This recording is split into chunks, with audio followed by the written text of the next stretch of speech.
एक बार जब पृथ्वी डूबने वाली थी, भगवान विष्णु ने मत्स्य अवतार लिया। वे एक छोटी मछली के रूप में प्रकट हुए और राजा सत्यव्रत से मिले। उन्होंने राजा से कहा कि वे एक नाव बनाएं और सभी प्राणियों और पौधों को उसमें सुरक्षित रखें।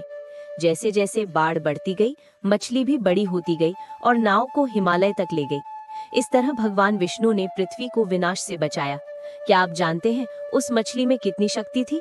देवता और असुर अमृत पाने के लिए समुद्र मंथन करना चाहते थे। मंथन के लिए मंदराचल पर्वत को मथनी और वासुकी नाग को रस्सी बनाया गया, लेकिन पर्वत बार बार डूब रहा था। तब भगवान विष्णु कूर्म यानी कछुए के रूप में आए और पर्वत को अपनी पीठ पर टिका लिया। इस तरह समुद्र मंथन सफल हुआ और अमृत निकला। लेकिन क्या हुआ जब अमृत निकला? क्या देवता और असुर शांति से बांट पाए? एक राक्षस हिरण्याक्ष पृथ्वी को चुराकर समुद्र में ले गया। तब भगवान विष्णु वाराह यानी सुअर के रूप में प्रकट हुए। उन्होंने राक्षस से युद्ध किया और उसे मार डाला। फिर उन्होंने अपने दांतों पर पृथ्वी को उठाया और उसे वापस उसकी जगह पर रख दिया। क्या आप सोच सकते हैं एक सुअर पृथ्वी को बचा सकता है? हिरण्यकशिपु नाम का एक राक्षस भक्त प्रहलाद को भगवान विष्णु की भक्ति करने से रोकना चाहता था। हिरण्यकशिपु ने वरदान पाया था कि उसे कोई इंसान, जानवर दिन या रात में नहीं मार सकता। तब भगवान विष्णु नरसिंह के रूप में प्रकट हुए, आधा मानव आधा सिंह। उन्होंने राक्षस को शाम के समय दरवाजे की चौखट पर मार डाला। इस तरह उसका वरदान निष्फल हो गया और भक्त प्रहलाद बच गया। लेकिन नरसिंह का क्रोध शांत कैसे हुआ? राजा बलि ने स्वर्ग पर अधिकार कर लिया था। देवताओं ने भगवान विष्णु से मदद मांगी। भगवान विष्णु वामन यानी बौने ब्राह्मण के रूप में प्रकट हुए। उन्होंने राजा बलि से 3 पग भूमि दान में मांगी। पहले पग में उन्होंने पृथ्वी, दूसरे में स्वर्ग नाप लिया। तीसरा पग रखने के लिए जगह नहीं बची तो राजा बलि ने अपना सिर झुका दिया।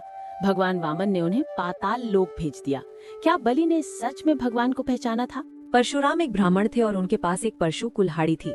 उन्होंने क्षत्रियों से 21 बार पृथ्वी को खाली कर दिया क्योंकि क्षत्रिय राजा अत्याचारी हो गए थे। उन्होंने अन्याय और अहंकार को नष्ट किया और धर्म की स्थापना की। क्या परशुराम का क्रोध कभी शांत हुआ? राम अयोध्या के राजकुमार थे। उन्होंने अपनी पत्नी सीता को रावण से छुड़ाने के लिए युद्ध किया। राम धर्म और मर्यादा के प्रतीक हैं। उन्होंने रावण जैसे शक्तिशाली राक्षस को मारकर पृथ्वी को अन्याय से मुक्त किया। लेकिन क्या राम हमेशा खुश थे? कृष्ण भगवान विष्णु के सबसे प्रसिद्ध अवतारों में से एक हैं। उन्होंने महाभारत के युद्ध में अर्जुन के सारथी बनकर धर्म की स्थापना की। उन्होंने गीता का ज्ञान दिया और दुनिया को कर्म, भक्ति और ज्ञान का मार्ग दिखाया। क्या कृष्ण की लीलाएं केवल मनोरंजन थी? बुद्ध राजकुमार सिद्धार्थ थे जिन्होंने दुख से मुक्ति का मार्ग खोजा। उन्होंने दुनिया को शांति, करुणा और अहिंसा का पाठ पढ़ाया। उन्होंने बताया कि इच्छा ही दुख का कारण है और निर्वाण से मुक्ति मिलती है। क्या बुद्ध का मार्ग सच में दुख से मुक्ति दिला सकता है? कलयुग के अंत में जब धरती पर अधर्म बढ़ जाएगा, भगवान विष्णु कल्कि के रूप में प्रकट होंगे। वे एक सफेद घोड़े पर सवार होकर आएंगे और पापियों का नाश करेंगे। वे फिर से धर्म की स्थापना करेंगे और सतयुग की शुरुआत करेंगे। इस तरह विष्णु ने हमेशा धर्म की रक्षा की है।